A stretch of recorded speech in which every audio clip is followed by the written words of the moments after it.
உலகக்கோப்பை டி20 இறுதிப் போட்டியில் இந்திய அணி நுழைந்திருக்கிறது. அரையிறுதி ஆட்டத்தில் 7 ரன்கள் வித்தியாசத்தில் இங்கிலாந்தை வீழ்த்தி இந்திய அணி இறுதிப் போட்டிக்குள் நுழைந்திருக்கிறது. அண்மைச் செய்தியாக பார்க்கிறோம்.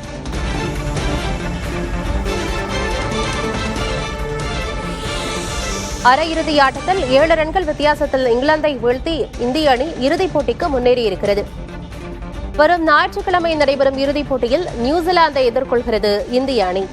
பரபரப்பான அரையிறுதி ஆட்டத்தில் இங்கிலாந்து அணியை வீழ்த்தி இந்திய அணி அபார வெற்றி பெற்றிருக்கிறது.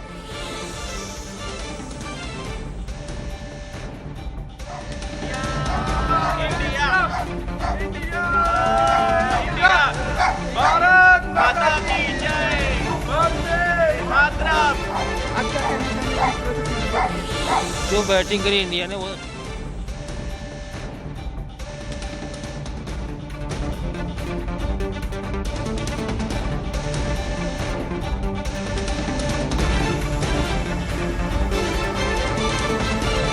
உலகக்கோப்பை டி20 இறுதிப் போட்டியில் இந்திய அணி நுழைந்திருக்கிறது. பரபரப்பான அரையிறுதி ஆட்டத்தில் 7 ரன்கள் வித்தியாசத்தில் இங்கிலாந்தை வீழ்த்தி இந்திய அணி இறுதிப் போட்டிக்கு முன்னேறியிருக்கிறது.